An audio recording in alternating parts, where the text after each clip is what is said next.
que é como resolver conflitos no ambiente de trabalho. E vamos lembrar um pouco da semana anterior que a gente falou sobre como lidar com as diversas personalidades, também no ambiente de trabalho. E isso muitas vezes gera conflitos. Hoje eu trouxe a professora e advogada Anne Almeida, que trabalha na Prefeitura do Recife no setor de atendimento ao servidor. E ela atende casos de conflito nas unidades escolares, além de outras coisas. Oi, Anne, como chega até você os casos de conflito das unidades escolares, e fala um pouquinho se você também vai até as unidades. Oi, Luciana, a todos que estão nos assistindo. As demandas, elas vêm ou de maneira escrita, por ofício, por relatório escolar, ou por um relatório da própria pessoa, ou o servidor ele se encaminha para o nosso setor de forma espontânea. Quando ele se sente incomodado. Quando ele se sente, de certa forma, incomodado. Além disso, pode acontecer de nós irmos visitar as unidades escolares, as unidades educacionais. Certo, mas geralmente é quando alguém chama ou quando vocês acham que tem a necessidade, quando está acontecendo algum conflito? Normalmente as pessoas, algum segmento da unidade se sente na necessidade de fazer esse tipo de intervenção, e é então quando o setor ele é acionado e a gente faz esse atendimento. E como se caracteriza um conflito, Ana? O conflito, Luciana, ele basicamente parte de uma situação em que alguém está insatisfeito. Tanto pode ser a maior parte do grupo, como uma minoria, às vezes apenas uma pessoa. Então surge o conflito nessa situação de não aceitação de uma ideia proposta ao grupo, normalmente. Não há um consenso, não é isso? Normalmente não há um consenso quando surge o conflito. Que tipos de conflitos acontecem nas unidades escolares e qual é o mais comum? Veja bem, normalmente existem regras regulamentares que ou não são completamente conhecidas do grupo ou não são completamente respeitadas. E aí, uma das partes sente a necessidade de colocar para o grande grupo a situação. E a partir daí, o conflito ele surge e a gente procura conhecer das partes qual é a principal reclamação, e a partir daí a gente trabalhar em cima do que pode vir a ser uma mediação. Certo. E geralmente acontece o quê? Professor, gestor, aluno, professor, funcionário, gestor, como é que... Todos esses segmentos. Chegam até a escola. No nosso setor, em especial, a gente atende mais servidor. Então, esse conflito entre aluno e professor normalmente não é resolvido neste setor de atendimento ao servidor, embora a gente possa vir a tomar a ciência dele em algum momento. Mas normalmente entre servidores. E assim, mas entre os servidores tem algum que se destaca mais, que geralmente acontece? Não existe muita a situação entre gestor e servidor. Normalmente gestor e servidor, mas também em duplo sentido, tanto do servidor em relação ao gestor, como em relação ao gestor, entre gestor em relação ao servidor. E como é feita essa mediação de conflito? Fala um pouco do seu trabalho, quando essas partes estão juntas, como é que é feito, quando é que eles são atendidos separadamente? Veja bem, a mediação propriamente dita do conflito, ela só acontece se as partes quiserem. Então, assim, o primeiro pressuposto as partes têm que querer. Se não existir essa vontade inicial de compor, de minimizar os danos que já existem, não existe a mediação. Então, normalmente, a gente não tem essa postura de colocar os envolvidos todos juntos no mesmo momento, até porque também não é vontade deles que seja dessa forma. Né? Eles preferem que seja feita a escuta inicial e depois a gente pergunta se ele quer entrar em contato com aquele servidor, né, que aconteceu o conflito. Normalmente eles não querem. Normalmente a gente, então, atende separadamente. Pode acontecer do servidor solicitar que haja essa composição, e aí nós fazemos também. Para o que um disser e o outro disser ser confrontado, não. Acontece esse confronto ou é mais para apaziguar mesmo? Exato, assim, não a questão do confronto em si, mas a exposição das ideias ao mesmo tempo, para que aquela pessoa, no caso nós, como servidores que atendemos os outros servidores que chegam, vê se é possível ter uma mediação e ver se é possível encontrar uma solução para aquela situação posta. Mas normalmente eles preferem não haver essa composição, que não haja essa composição. Teoricamente, os conflitos poderiam ser evitados? Teoricamente, na teoria é possível. Na prática é mais difícil porque como a gente está dentro de um ambiente onde existem informações diferentes, educação diferente, forma de reagir diferente, então o conflito ele existe. Então, teoricamente seria perfeito, mas na prática a gente vê que não é bem assim. E quando é que esse conflito ultrapassa os muros da escola e deve ser resolvido na Secretaria de Educação, que é o caso do seu setor? Basicamente, quando não há a comunicação, quando todo canal de comunicação possível se torna inviável. Então, é porque você não quer mais conversar, porque você não quer mais expor sua ideia, você não quer mais entrar em contato com aquele outro servidor. Então, se torna difícil, a comunicação impossível, então ultrapassa o muro da escola, o muro das creches, e aí chega no nosso setor como uma forma de uma busca de socorro. E eu ia perguntar justamente isso, qual o papel da comunicação no surgimento do conflito? Comunicação é essencial. Às vezes, por falta dela, normalmente por falta dela, o conflito ele existe.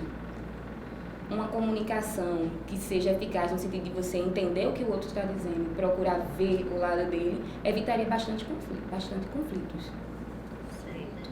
O conflito pode ser positivo? O conflito em si, ele indica que alguma coisa não está bem. Eu posso dizer pela experiência que eu tenho que a consequência da resolução do conflito pode ser positiva. Pode ser positiva. E às vezes acontece que tem alguma coisa que não vai bem e ninguém sinalizar. Quando alguém sinaliza, aquilo pode ser resolvido. Então, o lado positivo é justamente esse, né? Exatamente. Quando é que ocorre a resolução? Sempre há resolução do conflito? Como eu falei inicialmente, a resolução do conflito, ela só ocorre se as partes envolvidas quiserem. Porque eu posso dar a melhor sugestão e as pessoas não acatarem aquela sugestão, e aí o conflito ele não vai ser resolvido. As pessoas têm que partir da ideia de que querem compor, querem realmente resolver aquela situação. E é comum haver recorrência, assim, o mesmo conflito com as mesmas pessoas retornarem ao setor?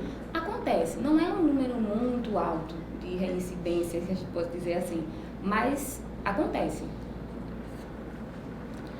Como as pessoas envolvidas no conflito geralmente chegam até vocês, assim, emocionalmente? Como é que elas chegam geralmente? Alguns chegam bastante abalados psicologicamente, outros chegam bastante irritados e agressivos, outros chegam sem entender por que estão ali, não entenderam que aquilo ali é um conflito e que não foi comunicado. Deveria haver uma composição a respeito disso, mas basicamente é uma tristeza muito grande, uma agressividade muito grande, o desconhecimento do motivo pelo qual está indo ao setor. E como isso é visto, como é que é tratado por vocês quando as pessoas chegam abaladas dessa forma? Nossa equipe ela é multifacetada, poderia dizer assim.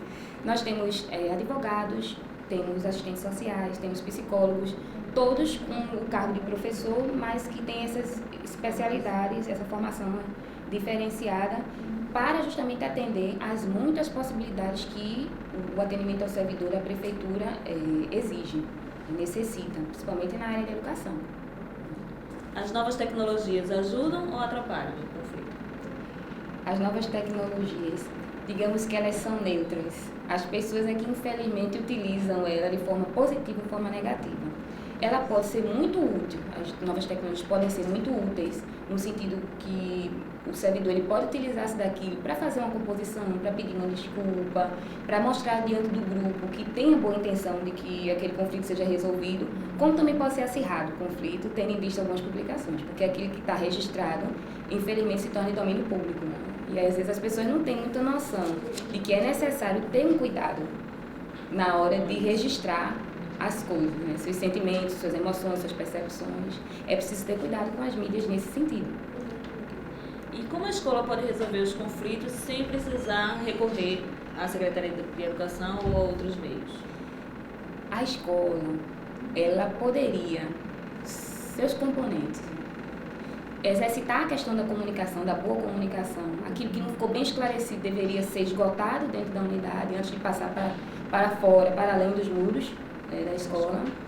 E boa vontade, a questão dos servidores entre si ter aquela boa vontade de querer compor.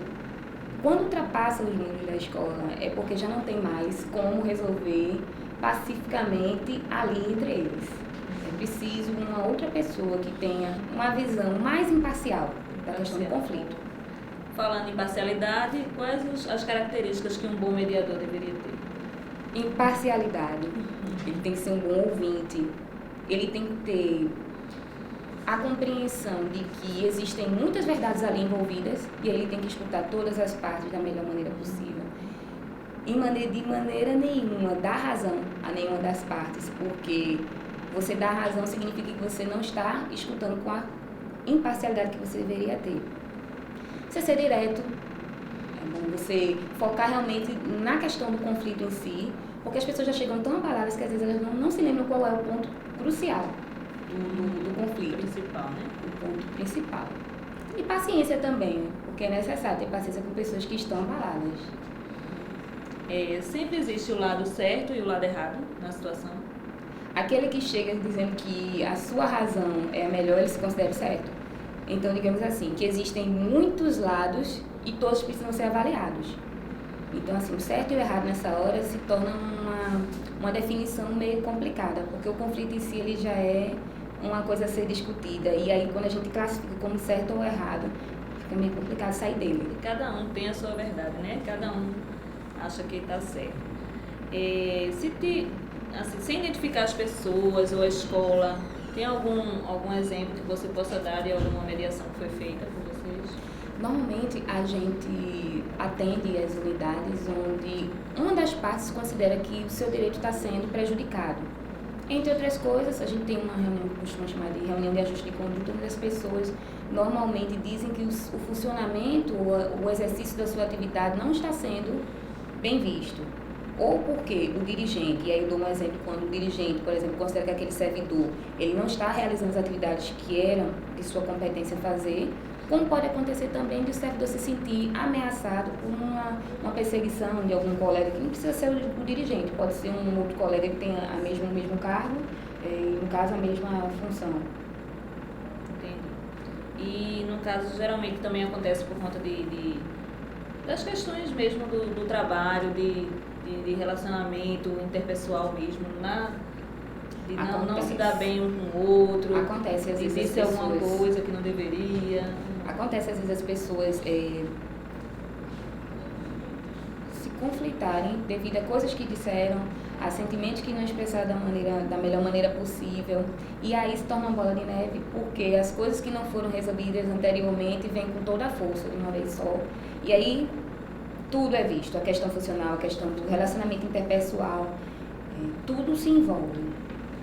Você falou algumas vezes em compor, né? Quando as partes não querem compor, o que seria exatamente esse compor? Compor seria o encontro dessas pessoas, não só dessas pessoas em si, como alguns departamentos que podem estar envolvidos na situação inteira, que pode ser funcional e pode ser de relacionamento interpessoal, e aí a gente faz uma reunião com mais elementos. Então, isso seria uma composição, uma reunião com mais elementos do que aqueles apenas envolvidos no conflito. Então, eu gostaria de agradecer à professora Anne, né, por ter nos ajudado a entender melhor sobre o conflito, né, no ambiente escolar. Essas dificuldades, esses conflitos sempre vão existir nas unidades escolares. Cabe, né, a todas as pessoas que compõem, né, todos os funcionários e participantes da comunidade escolar, tentar resolver da melhor forma possível, lembrando do respeito e a garantia do direito de todos. A gente se vê na próxima aula.